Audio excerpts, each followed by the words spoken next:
En su excelente libro Psycho-Cybernetics, el Dr. Maxwell Maltz escribió que inferioridad y superioridad son las dos caras de la misma moneda. La cura radica en darse cuenta de que la moneda en sí es falsa. No eres inferior ni eres superior. Eres simplemente tú. Tú, como personalidad, no compites con ninguna otra personalidad simplemente porque no hay otra persona en la faz de la Tierra como tú o en tu clase particular. Eres un individuo. Tú eres único. No eres como cualquier otra persona. Se supone que no debes ser como cualquier otra persona. Y se supone que ninguna otra persona es como tú. El médico continuó escribiendo. Dios no creó una persona estándar y de alguna manera la etiquetó diciendo, esto es todo. Él hizo a cada ser humano individual y único, así como hizo a cada copo de nieve individual y único. Dios creó personas bajas y personas altas. El Dr. Maxwell Maltz escribió, gente grande y gente pequeña, gente flaca y gente gorda, gente negra, amarilla, roja y blanca. Nunca ha indicado preferencia alguna por el tamaño, la forma o el color de nadie. Abraham Lincoln dijo una vez, Dios debe haber amado a la gente común, porque creó a muchos de ellos. Él estaba equivocado. No existe un hombre común, ni un patrón común estandarizado. Habría estado cerca de la verdad si hubiera dicho, Dios debe haber amado a personas poco comunes, porque creó tantas de ellas. Si comprende plena y completamente, intelectual y emocionalmente, que es un individuo único y diferente, no puede tener complejo de inferioridad. ¿Cómo podría? Ya que no existe ningún estándar contra el cual juzgar. Si cada persona es diferente, y cada persona es diferente, hombre y mujer. Nada en la Tierra sucede puramente por accidente. Una persona vive porque está destinada a vivir. Y tiene talentos y habilidades que son totalmente suyos, únicos para él o ella. Su trabajo, entonces, como persona, es aprender a conocerse a sí mismo. Si lo hace, se agradará a sí mismo, porque descubrirá que, después de todo, es una gran persona. Reconocerá y aceptará las cosas que no puede hacer tan bien como otras personas. Pero también comprenderá y apreciará aquellas cosas que le han sido encomendadas para hacer bien.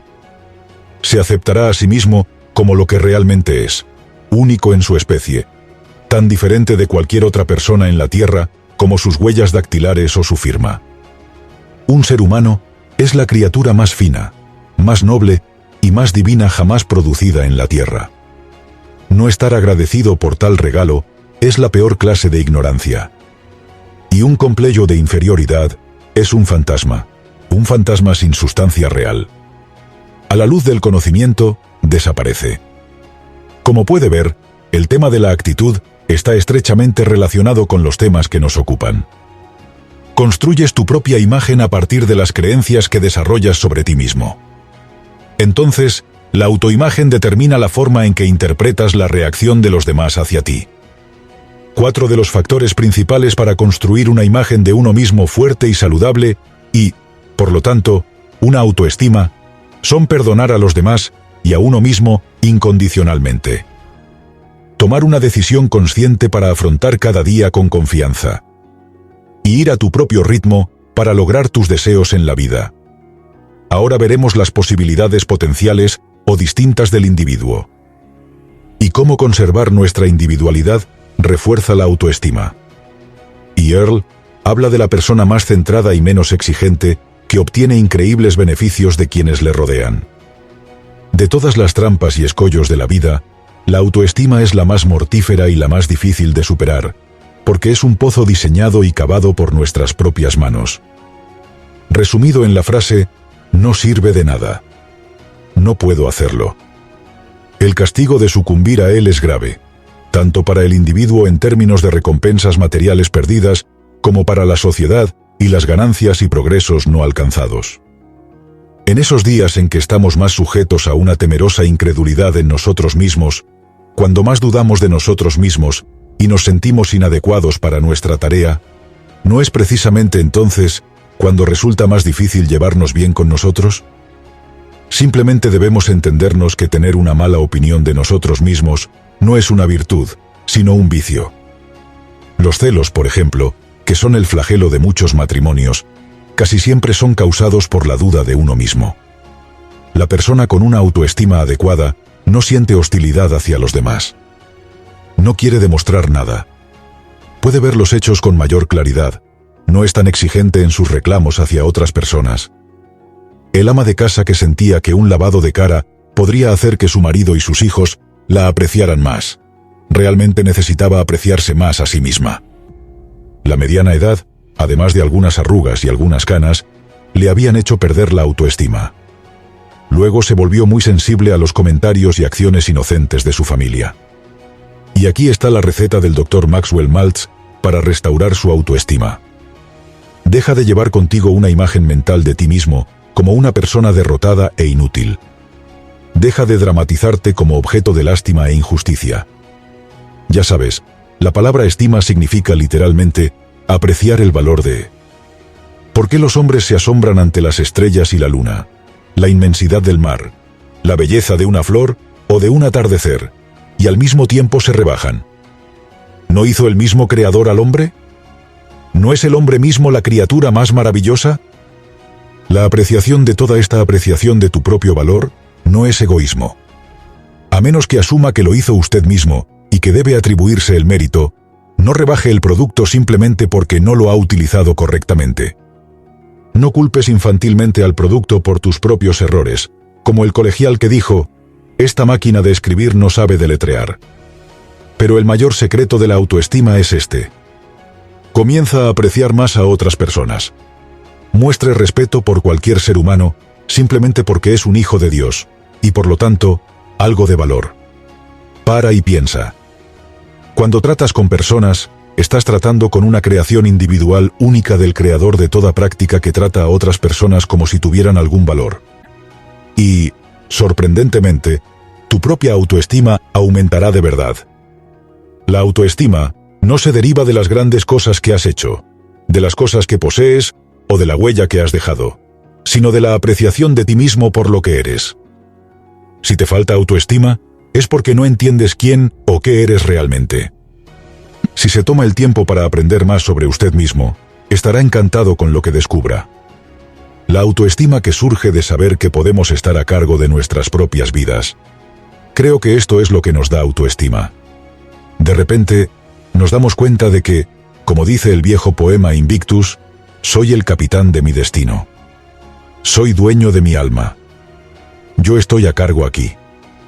Y esto es maravilloso. Creo que la mayoría de la gente comienza con una maravillosa imagen de sí mismos.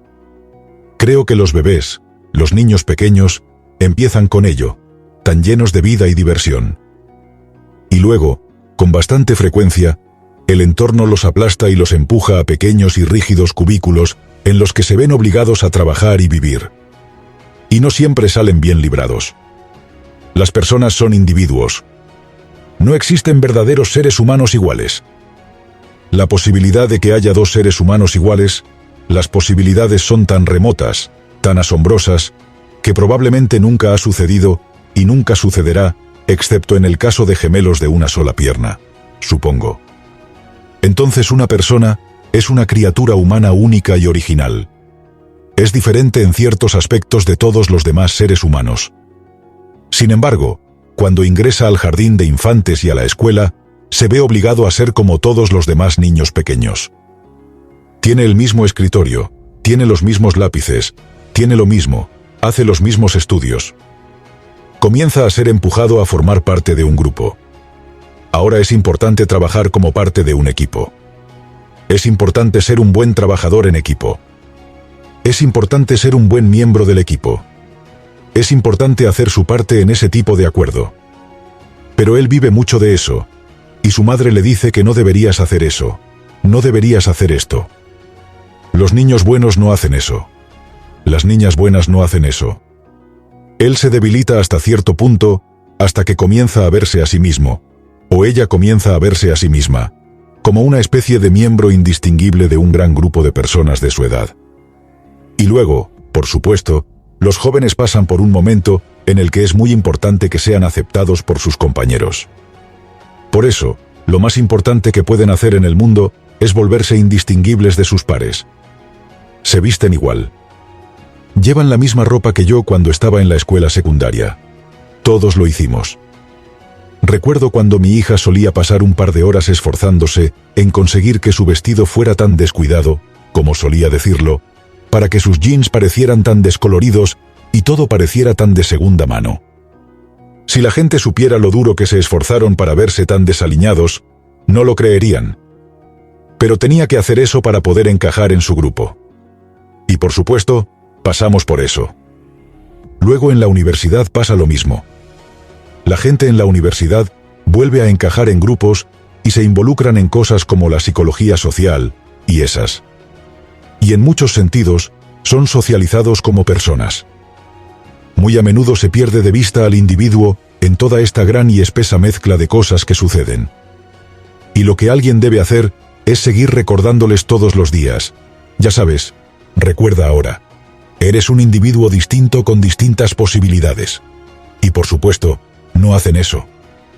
Louis Montfort ha escrito que la gran masa de personas cómodas y bien alimentadas de nuestra civilización viven vidas de apatía emocional y letargo mental, vidas de deseo debilitado, vidas de segunda mano y derivadas. Y dijo que los griegos tenían una palabra para este pálido simulacro de existencia real.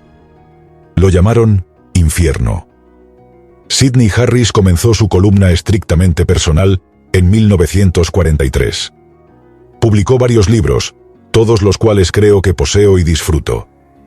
Una de mis columnas favoritas era aquella en la que hablaba de caminar con un amigo suyo hasta el kiosco. Su amigo compró un periódico y agradeció cortésmente al vendedor. El vendedor ni siquiera lo reconoció. Un tipo hosco, ¿no?, comentó Harris. Siempre así, todas las noches, se encogió de hombros su amigo. Entonces, ¿por qué sigues siendo tan cortés con él?, preguntó Sidney Harris. ¿Por qué no?, preguntó su amigo. ¿Por qué debería dejar que él decida cómo voy a actuar? Cuando Harris pensó más tarde en el incidente, se le ocurrió que la palabra clave era actuar. Su amigo actúa con la gente. Muchos de nosotros reaccionamos ante ellos. Tiene una sensación de equilibrio interior del que carecen muchos de nosotros, criaturas frágiles e inseguras. Sabe quién es, qué representa y cómo debe comportarse. Ningún patán va a perturbar el equilibrio de su naturaleza. Simplemente se niega a devolver incivilidad con incivilidad, porque entonces ya no sería dueño de su propia conducta, sino un mero respondedor de los demás. Cuando la Biblia nos ordena devolver bien por mal, lo consideramos un mandato moral, que lo es, pero también es una prescripción psicológica para nuestra salud emocional. Nadie es más infeliz que el reactor perpetuo. Su centro de gravedad emocional no está arraigado dentro de sí mismo, a donde pertenece, sino en el mundo exterior a él. Su temperatura espiritual siempre aumenta o disminuye según el clima social que lo rodea, y él es una mera criatura a merced de estos elementos. Los elogios le dan un sentimiento de euforia, lo cual es falso porque no dura, y no proviene de la autoaprobación. La crítica lo deprime más de lo que debería, porque confirma su propia opinión secretamente inestable sobre sí mismo. Los desaires le duelen, y la más mínima sospecha de impopularidad en cualquier sector le provoca amargura, agresividad o quejica. Solo un santo, por supuesto, nunca reacciona. Pero no se puede lograr una serenidad de espíritu hasta que nos convirtamos en dueños de nuestras propias acciones y actitudes, y no en meros reaccionarios ante los sentimientos de otras personas. Dejar que otro determine si seremos groseros o amables, eufóricos o deprimidos, es renunciar al control sobre nuestras propias personalidades, que en última instancia es todo lo que poseemos. La única posesión verdadera es la posesión de uno mismo. Gracias por mirar este video, te agradezco infinitamente que le des like, suscríbete y comparte con tus amigos, de verdad que me ayudas mucho y no te cuesta nada.